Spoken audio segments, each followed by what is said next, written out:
gudoomiyaha gobolka Banaadir ahna duqa magaalada Muqdisho mudane Yuusuf Xuseen Jimcaale Madaale ayaa dhagax dhigay warshad horumarin ah oo ay ka faa'iideysan doonaan bulshada caasimadda. Xaruntan cusub oo laga hirgelin doono degmada Shangani ayaa dhismaheeda waxaa fulin doona hay'adda TIKA ee dalka Turkiga sida uu warbaahinta la wadaagay xiriiryaha hay'adda TIKA u qaabilsan Soomaaliya Masar İlhani Turus. Evet, bugün burada önemli bir gün. Türkiye Cumhuriyeti devletinden ve halkından TIKA olarak belediye başkanlığımıza ve Somali devletine, Somali halkına yine büyük bir katkı, bir hizmet. Burada açılışını yapıyoruz. Türkiye'mizin meşhur Maraş dondurmasını burada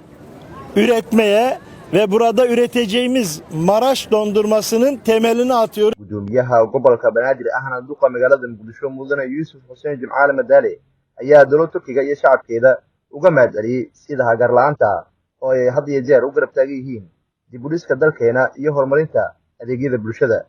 waxaan uga mahadcelinaynaa in Allah subhanahu wa ta'ala noo suura geliyay maanta inaan halkaani ku dhagax dhigno warshadaha wax soo saarka kamid ah oo ay noo hirgelinayaan walaalahayna Turkiga gaar ahaan hay'adda TIKA waan ogsoonahay muddo badan Soomaaliya inay wax ka qabanaysay khaasatan gobolka Banaadir ay wax badan mashaariic badan ay ka fulisay maanta waxaa fursad ii ah anigoo muddo 2 asbuuc joogo inaan maanta dhagax dhigo warshadaas ayada ah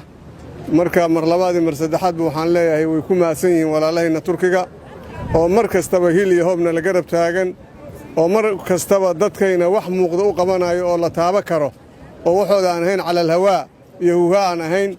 wax la taaba karo mar walba dadka u qabanayo marka waan uga mahad celinayaa intaa kadib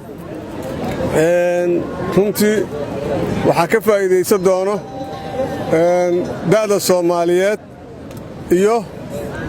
maaragtay waxaa ka faa'iideysan doona dhallaanka Soomaaliyeed ka faa'iideysan doona haddii la yiraahdo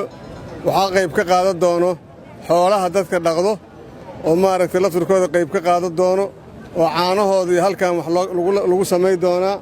marka ala kulli xaal waxaan rajaynaynaa muddo kooban oo degdeg ah inay noogu dhisaan aan rajaynaynaa walaalahayna TIKA haddii Ilaahay yiraahdo mar labaad iyo mar saddexaadna waxaan leenahay ma idin ilaabi doono qalbigeena kama go'i doontiin walaalahayna dawladda Turkiga oo mar walba nala garab taagan waxa daanan xisaabi karin marka TIKA waxaan leeyahay mar walbaba micigayna tiin annaguna micigiinaana. Assalaamu alaykum wa rahmatullahi wa barakaatuh.